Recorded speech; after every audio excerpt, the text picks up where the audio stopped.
Dneska si porovnáme dva smartfóny od ZTE. Sú pre tých, ktorí hľadajú čo najviac muziky za čo najmenej peňazí. Blade V70 Vita je predstavený ako budget-friendly telefón s bohatou výbavou za nízku cenu. Ponúka veľký 6,7 HD plus displej s obnovovacou frekvenciou 120 Hz, čo je veľmi plynulý zážitok. A k tomu až 256 GB úložisko s 20 GB dynamickou rámkou. Blade A35 je však ešte dostupnejší, ultralacný model pre menej náročných. Má o trošku väčší 6,75 HD plus displej, ale len 90 Hz, čo je síce menej ako prvý model, ale stále je to veľmi plynulé a je v ňom zároveň trošku menej výkonný čip. Má 12 GB dynamickú rámku a 64 GB internej pamäte. Asi ste si už všimli, že dizajn je veľmi zaujímavý. Na prvý pohľad príbuzenský vzťah nezaprú, USB-C port, 3,5 mm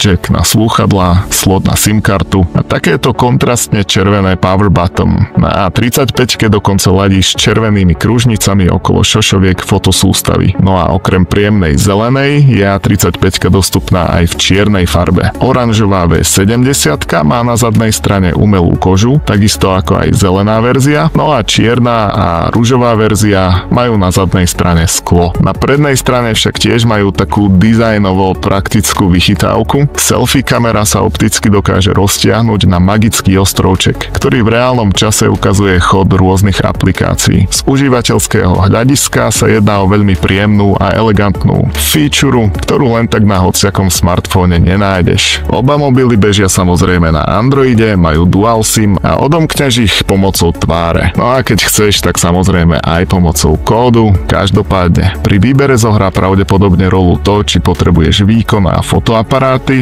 teda V70, alebo ti postačia základné funkcie, teda A35. Batériu majú oba modely rovnakú. 5000 mAh, to znamená, že vydržia v zásade celý deň. V70 dokonca podporuje celkom rýchle nabíjanie 22,5 W, zatiaľ čo A35 len 10 W.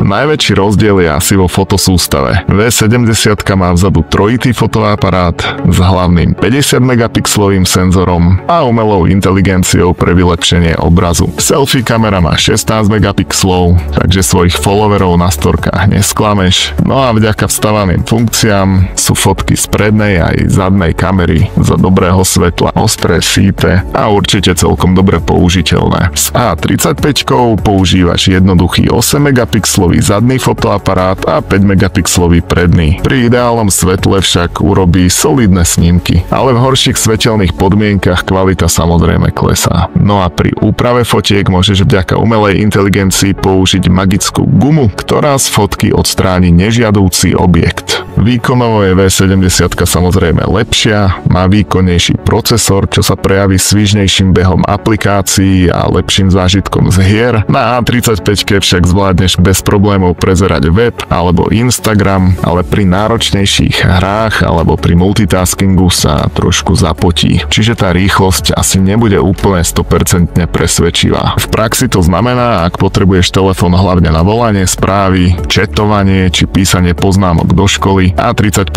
ti bohato postačí. Ak však plánuješ sledovať filmy, hrať hry alebo pracovať s viacerými aplikáciami naraz, je lepšie investovať do V70. Tieto ZTEčka sú už dostupné na mobilonline.sk alebo v kamenných predajniach, takže jeden alebo druhý môžeš mať prakticky dneska alebo zajtra. V Mobil Online zároveň na nich nájdeš príslušenstvo, nalepia ti tam fóliu, pomôžu ti vybrať ten správny kryt a pomôžu ti prakticky s čímkoľvek, čo budeš v súvislosti so smartfónom potrebovať. Ďakujem ti veľmi pekne za pozretie tohto videa, ak dáš odber, tak sa uvidíme aj na budúce a na teraz daj aspoň like. Čau čau.